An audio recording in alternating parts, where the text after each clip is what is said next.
उपमुख्यमंत्री एकनाथ शिंदे यांचं भाषण सुरू होतं. अचानक एक कार्यकर्ता आला आणि त्या कार्यकर्त्याने चक्क उपमुख्यमंत्री एकनाथ शिंदे यांच्या पाया पडलेल्या आहेत. नेमका पाया कशासाठी पडल्या आहेत आणि पुन्हा तो कशासाठी रडला आहे जाणून घेण्यासाठी तो स्वतः कार्यकर्ता आहे.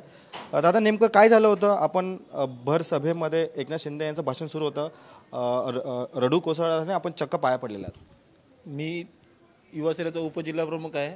मी जन्मतः शिवसैनिकच आहे. हे माझ्या बाळकडून मला माझ्या आईवडिलांनीच दिलेलं आहे. पण माझा अधिकृत प्लॉट मी माझ्या स्वतःच्या मेहनतीने माझा अधिकृत प्लॉट रिलायन्स गेट जो सर्व्हिस रोड आहे कोपरखेरण्याचा स्टेशनच्या बाहेर, तिथे मी माझा स्वतःचा अधिकृत प्लॉट घेतला होता. पण गणेश नाईकांनी गेली 4 वर्षे सतत माझ्या प्लॉटवर झाडं लावणं, मी समजा फेन्सिंग केले तर त्याला त्रास देणं, उपटणं, पालिकेच्या माध्यमातून MIDCच्या माध्यमातून मला नोटीस पाठवणं, मला तिथे ताबाही घेऊ देत नव्हते.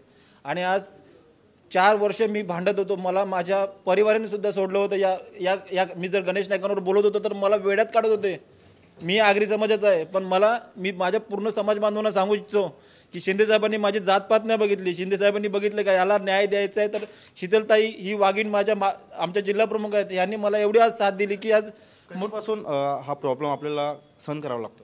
नक्की 4 वर्ष झाली मी CC साठी मागणी करतोय. माझ्याकडे पूर्ण पुरावे आहेत साहेब. तुम्ही जर आले तर मी तुम्हाला दाखवू शकतो. पूर्ण मी दाव्यानिशी सांगू शकतो की बाबा मी 4 CC मिळाली आहे का? आता साहेबांनी ही CC दिलेली आहे. हे कमिटमेंट सर्टिफिकेट आहे आणि ते माझ्या प्लॉटचं वगैरे उल्लेख आहे. आणि मॅडमने कचरे मॅडम मला म्हणाले की तुम्ही या इथे, तुम्हाला मी साहेबांच्या हातातूनच CC देते. म्हणून ते मला रडू ॲक्च्युली मला माझ्या भावना मला थांबवता नाही आल्या मला.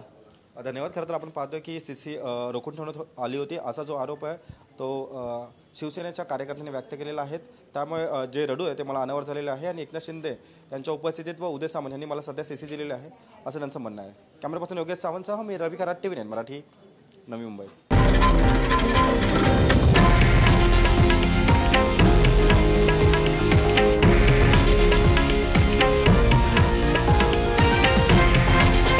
हे आहे देशातील नंबर 1 न्यूज नेटवर्क आणि आपण पाहत आहात TV9 मराठी, एकमेव.